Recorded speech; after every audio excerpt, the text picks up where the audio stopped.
ela tinha voltado do Brasil e ela estava muito entusiasmada com o Tatu Canara. Não sei, isso aí pode ser intuição da mãe, sei lá, de outras crianças conversando, não sei. 10! Nota 10! Você vai gostar, hein? Bebê diabo parou o táxi na avenida.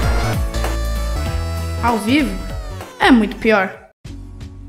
Olá, eu sou o Danilo Corsi. E eu sou a Camila Quinto. E hoje é dia de apresentação de um grande nome da literatura brasileira que poucas pessoas conhecem. Trata-se do mineiro Lúcio Cardoso, autor de 16 livros, inúmeras peças de teatro e também roteirista do primeiro filme do cinema novo.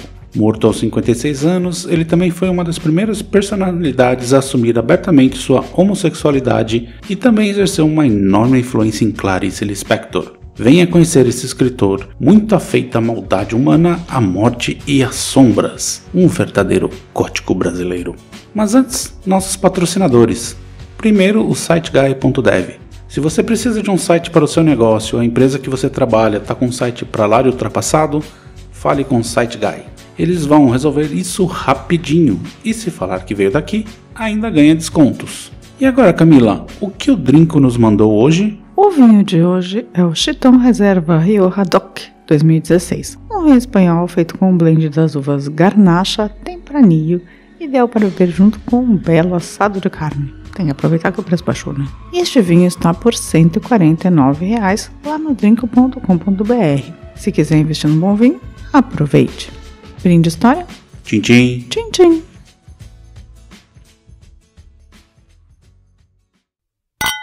A vida interior dos personagens de Lúcio Cardoso, sempre tão sombrios, sofridos, atormentados e misteriosos, é o principal de sua obra.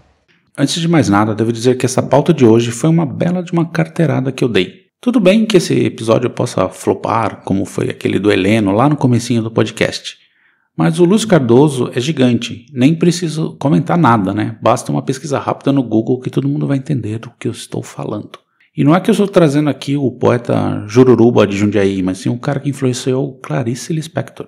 Mas acho curioso que nas aulas de literatura nas escolas o nome dele nunca aparece, apesar de estar ali, na formação da literatura intimista brasileira, junto com o poeta Vinícius de Moraes. Militância feita, vamos à história. Joaquim Lúcio Cardoso Filho nasceu em 14 de agosto de 1912 em Curvelo, Minas Gerais. Filho de Joaquim Lúcio Cardoso e Maria Venceslina Alves de Souza.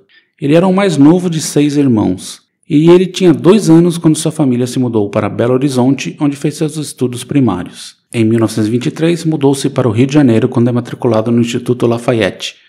Nesta época, já começa a se interessar por literatura e escreveu um folhetim capa espada que divulga em um jornal manuscrito.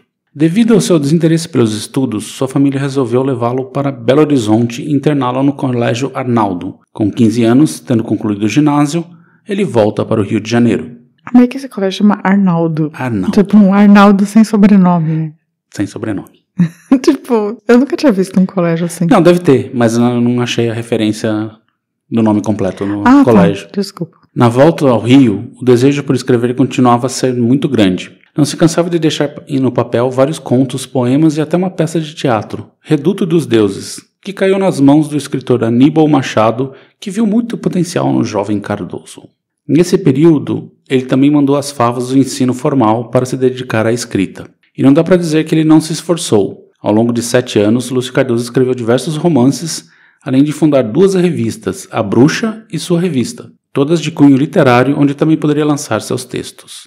Mas desde sempre não é que literatura dá muito dinheiro. Então ele acabou arrumando um emprego como em uma companhia de seguro. E aí ele tem um momento de sorte. Ele conhece o poeta Augusto Frederico Schmidt, que se entusiasma com a literatura de Lúcio. E com a ajuda de Schmidt, ele lança oficialmente seus 2 primeiros romances, Maleita, em 1934, e Salgueiro, em 1935. Esses 2 primeiros livros têm uma pegada mais social, sociológica, por assim dizer, na trilha de escritores da época, como Graciliano Ramos, José Lins do Rego, Raquel de Queiroz e até Jorge Amado. Segunda fase do modernismo, né? A segunda fase, né? Sim. E Maleita, por exemplo, fala sobre um homem que é mandado a Pirapora, em Minas Gerais, para organizar a cidade, transformá-la em um polo de desenvolvimento. Mas o que ele encontra lá, como um bom romance gótico, é um fantasma a atormentá-lo. Mas não é um fantasma no sentido literal, né, assim, mas é a representação da própria cidade e toda a crise social que a região traz. Não, ele não encontra o caipira Pirapora. Não encontra. E a grande mudança veio com Luz do Subsolo, de 1936, onde ele direciona seus escritos para algo mais psicológico, na subjetividade, nas angústias e nas aflições da condição humana. Tudo isso pincelado por uma religiosidade opressora, que só traz culpa e muita sombra para os seus personagens. E obviamente já havia sinais do conflito por ser homossexual numa época ainda mais reacionária que hoje. Você gostava muito de Lúcio Cardoso na sua época gótica, né? Continuo gostando muito. Entendi, mas você conheceu naquela época. Naquela época. Tá. E ele seguiu publicando quase anualmente até 1946, com obras-primas como Mãos Vazias, Inácio, Dias Perdidos, O Enfeitiçado e Baltazar. Aliás, Inácio, O Enfeitiçado e Baltazar formam praticamente uma trilogia do desespero. Em Inácio, um jovem obcecado por Inácio, o persegue pelas poeiras das cidades mineiras. Em O Enfeitiçado, os papéis se invertem, O Inácio persegue o protagonista do primeiro livro. Que doideira. É o stalker que stalkeia o stalker? Exatamente. E em Baltazar, uma das prostitutas tenta uma vingança contra Inácio que destruiu sua vida. Mas Baltazar, infelizmente, não ficou pronto, ele não chegou a terminar o livro. E ao mesmo tempo em que produzia livros, ele também escrevia inúmeras peças de teatro, que não obtiveram tanto sucesso. Ele até se aventurou para o cinema ao dirigir o filme Mulher de Longe, em 1949, que não foi concluído. Mas ele também foi o roteirista do filme Porto das Caixas, de Paulo César Sarraceni, uma das primeiras obras do chamado Cinema Novo. Sobre o objetivo de sua escrita e trabalhos, ele afirmava: o punhal que levanto, com a aprovação ou não de quem quer que seja, contra Minas Gerais. Que me entendam bem, contra a família mineira, contra a literatura mineira, contra o jesuitismo mineiro, contra a religião mineira, contra a concepção de vida mineira, contra a fábula mineira. Eu amei, assim, se você trocar por Paraná, eu acredito que muita gente também levantaria essa bandeira. Não quero dizer nada. Mas, ou Santa Catarina também dá. Qualquer estado dá, né? Nem todos. E ele também escrevia para o jornal À Noite e começou os seus diários, que seriam publicados em 1958, onde conta toda a sua angústia de ser homossexual assumido. E nesse período ele também conheceu uma jovem chamada Clarice Lispector. Foi ele que a autora mostrou o que considerava o rascunho do seu primeiro livro. Lúcio viu ali um texto já pronto e sugeriu o título da obra, Perto do Coração Selvagem. A gente contou isso no episódio da Clarice Lispector. Exatamente, e ele exerceu uma influência muito grande na escrita, tanto na escrita como na vida da Clarice, Então vai lá no episódio ouvir que a gente contou direitinho o que aconteceu ali. Mas só para refrescar, talvez ele tenha sido o grande amor da vida dela, O primeiro e o grande amor da vida dela. Mas, obviamente, era uma relação impossível, já que Lúcio era homossexual. Mas, por anos, trocaram correspondência e ele sempre foi um mentor na produção de Lispector. Eu acho que ele foi o grande amor da vida dela, sim. E ela era esse amor que ela tinha, que era absurdo por ele, assim, mas realmente não podia ser concretizado, mas ele era uma figura central na vida da Clarice. E eu vou ler aqui um trecho de uma carta da Clarice para o Lúcio. Berna, 31 de outubro de 1946. Alô, Lúcio. Isso é apenas para perguntar como você vai. O quê? Ah, estou bem, obrigada. Sim, com frio também, obrigada. O quê? Ah, sim, mesmo no outono já se tem 1 grau abaixo de 0. Que eu vou morrer de frio? Ah, sim, você talvez tenha razão. Que você tem me escrito muito? Sim. Recebo sempre suas cartas, até ele dizer que não me escreveste tanto porque você pode se cansar. O quê? Que você fez isso por amizade? É claro, foi o que pensei. Que você me mandou seus livros? Realmente, todos os dias recebo um. Se eu li seu poema Miradouro? Sim. Li e gostei tanto. O quê? Desculpe, não estou mais ouvindo. A distância é grande, minha aura está acabando e o esforço dessa comunicação é tão sobre-humano que mal tenho força de assinar. Clarice. Maravilhoso. Mas deve ter sido muito frustrante você receber uma carta depois de ter mandado um monte de cartas. Pois é, né? Em 1959, ele lança Crônica da Casa Assassinada, sua maior e melhor obra. Ambientada numa chácara decadente no interior de Minas, o livro mostra todas as perversões, rancores e ciúmes dos brasileiros típicos, no caso de uma família mineira, como ele queria destruir sempre. Ódio a Minas. E é um livro, e literalmente sombrio. Todos os personagens estão sempre à sombra, fugindo do sol escaldante do interior mineiro. As casas estão sempre fechadas, com cortinas fechadas, e as pessoas só agem nas sombras. E esse livro virou filme em 71, nas mãos de Paulo César Sarraceni, com Norma Bengel no elenco. Mas prefiro o livro. O filme é uma desgraça. Que horror, Davi. É uma desgraça. Deixa o filme acontecer. Vamos observar os dois lados. Veja o filme. Leia o livro. Leia o livro, depois, se quiser, veja o filme. E depois de Crônica, Lúcio ganhou a alcunha de Dostoiévski brasileiro. A expectativa para os seus trabalhos seguintes era alta, porém, em 62, ele sofre um AVC, que paralisa seu lado direito do corpo e também gerou uma afasia, que tornou sua capacidade de falar e escrever praticamente penosa demais para ele. Para continuar se expressando, passou para a pintura, tornando-se um pintor prolixo. Prolixo mesmo? Prolixo mesmo. Difícil? Difícil. Em 66, ele foi internado pela piora do seu estado de saúde, e no hospital ele encontra Clarice, que estava internada por conta de um incêndio. Mas nessa altura, ele já não conseguia falar mais. No mesmo ano, ele ganha o Prêmio Machado de Assis da Academia Brasileira de Letras pelo conjunto de sua obra. Em 22 de setembro de 68, Lúcio Cardoso sofre um segundo AVC, e este foi fatal. Ele morre aos 56 anos. Sua morte foi devastadora para Clarice. Logo depois, descobrem um bilhete que ele havia escrito, assim, com um pincel. Tenho ainda 30 romances na cabeça. Que triste. Nossa, que bilhete triste. Que coisa horrível, né? Uma pena, ele tá preso dentro do corpo. Exatamente, que não conseguia reagir ali. E Lúcio Cardoso foi um portento de escritor, mas também uma pessoa intensa. Além de ser homossexual declarado naquela época, ele bebia demais e não poupava ninguém. Tudo isso o deixou à margem, Ele não era muito bem visto, assim, pelas pessoas em geral, pelos seus parceiros. Ele arrumou briga com o Nelson Rodrigues, que ele falou que o Nelson Rodrigues escrevia peças medíocres, e com José Lins do Rego. E ele chegou às vias de fato, dando uns tabefe no José Lins, por conta de uma piada homofóbica. Bem feito. E ele também era o rei das baladas no Rio, Ele morava em um apartamento em cima do bar Lagoa e dava muitas festas. Aí uma vez um convidado caiu peladão em cima do toldo do bar. Gente, então ele aproveitou intensamente sua vida. Aproveitou. E depois da sua morte, Lúcio Cardoso foi meio que esquecido, sendo estudado somente na academia. Hoje tem um movimento aí para trazê-lo de volta à tona, A Companhia das Letras republicou toda a sua obra, que eu acho que vale a pena muito ler, assim, principalmente aquela trilogia além da crônica.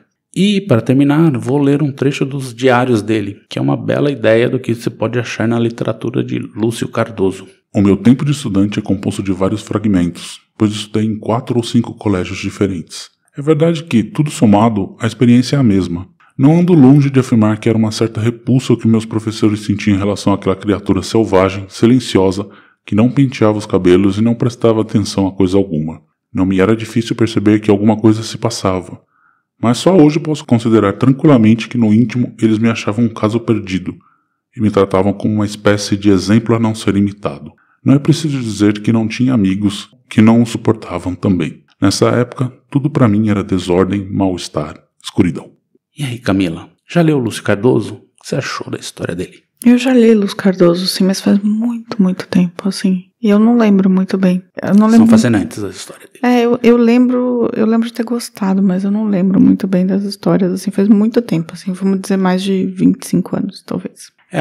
Ele tem essa coisa do regionalismo, muito marcante do modernismo brasileiro ali, mas ele levou para um outro lado, Ao invés de ser meio crítica social, ele foi para um lado psicológico da coisa, Sim, eu acho que a história dele é tristíssima, assim, no final das contas, apesar de toda a parte, apesar de ele ter sido prolífico na sua escrita. Prolífico na escrita. E prolixo na pintura.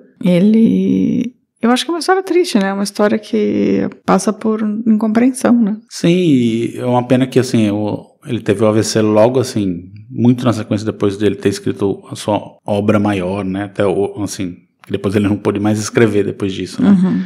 Então, não se sabe, não dá pra dizer que ele não pudesse ter outras obras tão impactantes como a crônica na cabeça ali, Como ele disse, ele tinha pelo menos 30 livros na cabeça. Mas o AVC também parece um pouco resultado do estilo de vida que ele levava, Provavelmente, Então... Mas não sei dizer, assim, não tem informações sobre isso. Assim, sim, mas é porque ele é relativamente jovem para ter um AVC, 50 anos. Mas enfim. Mas ele era um fumante, bebia pra caramba, ficava nessas baladas, devia dormir pouco, várias coisas. Isso, né? Que eu falei, é decorrência um pouco do estilo de vida. Mas, sei lá, eu acho que ele precisa ser resgatado mesmo. A obra dele precisa ser resgatada e tal. Tá sendo republicado. Eu acho que falta mais divulgação mesmo, assim. Então, leiam Lúcio Cardoso. E a Clarice realmente, ela adorava o que ele escrevia e o adorava. Isso é verdade. Fato. E agora, vamos dar uma pausa e vamos pros recadinhos acumulados das férias? Sim. Gente, ele pertenceu à tradicional família mineira. Seu irmão, Adalto Lúcio Cardoso, foi senador da República e ministro do Supremo Tribunal Federal. Mas era um rebelde. Escreveu assumindo sua própria homossexualidade e rompeu a corrente predominante na literatura da época, que era a literatura mais regionalista. Ele optou por uma literatura da alma, de fundo psicológico.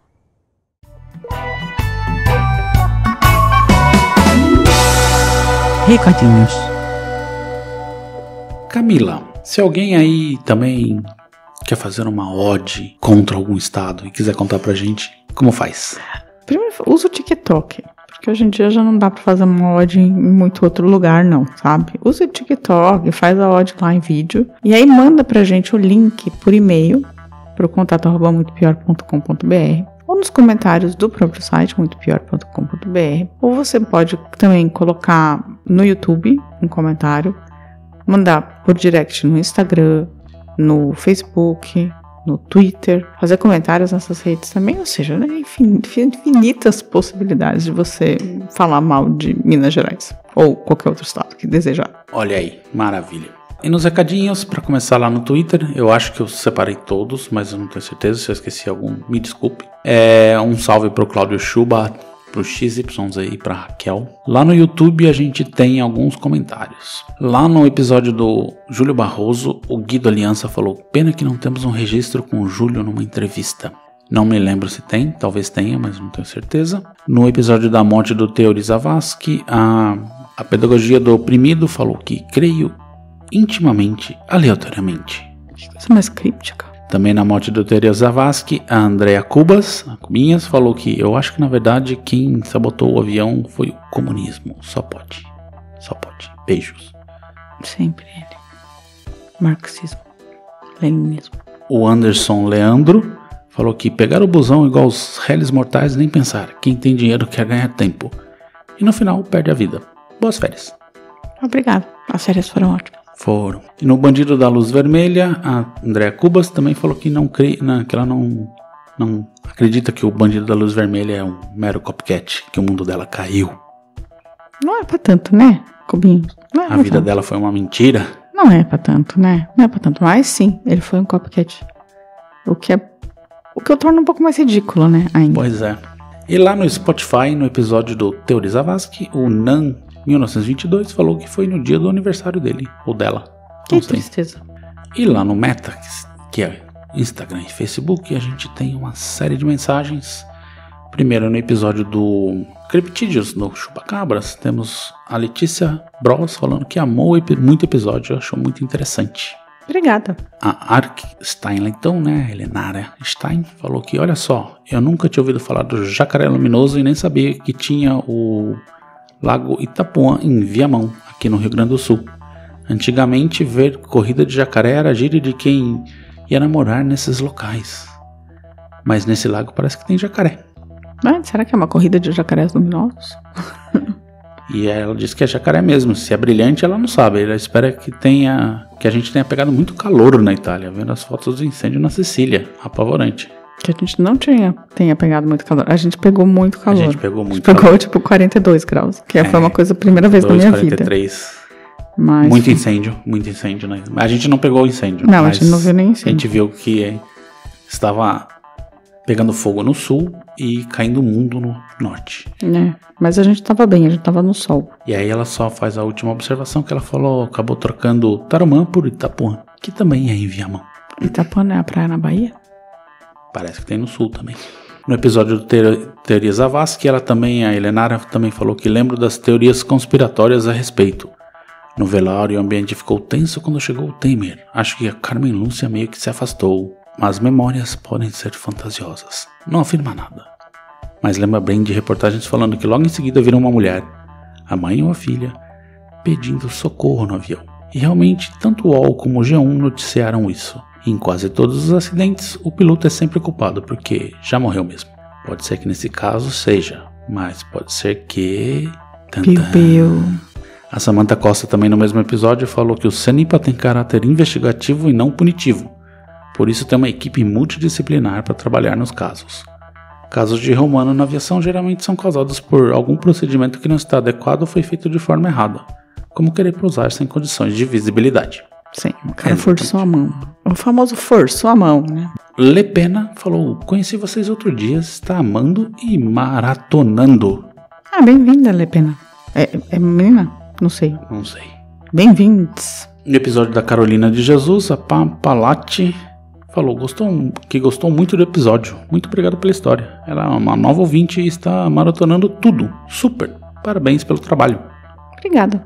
E também o pessoal que passou por lá, interagiu com a gente, mas não necessariamente comentou, como a Michele Casa, a Kelfinha, a Irenada já falei, a Futura Diva, o Ricardo Cravo, o Amado M.A., a Letícia Bros, o William Heblin, a Miliane Arcdesign e o Osiman Dias Shelley.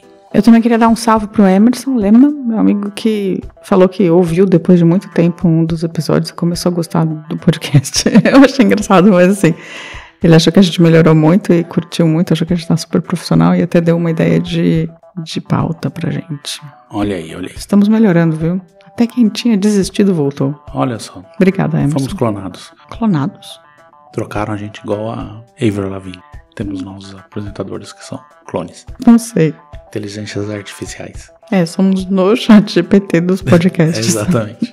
Então é isso. Mais alguma coisa? Não, só isso. Semana que vem estaremos de volta. Um beijo. Tchau, tchau. Tchau.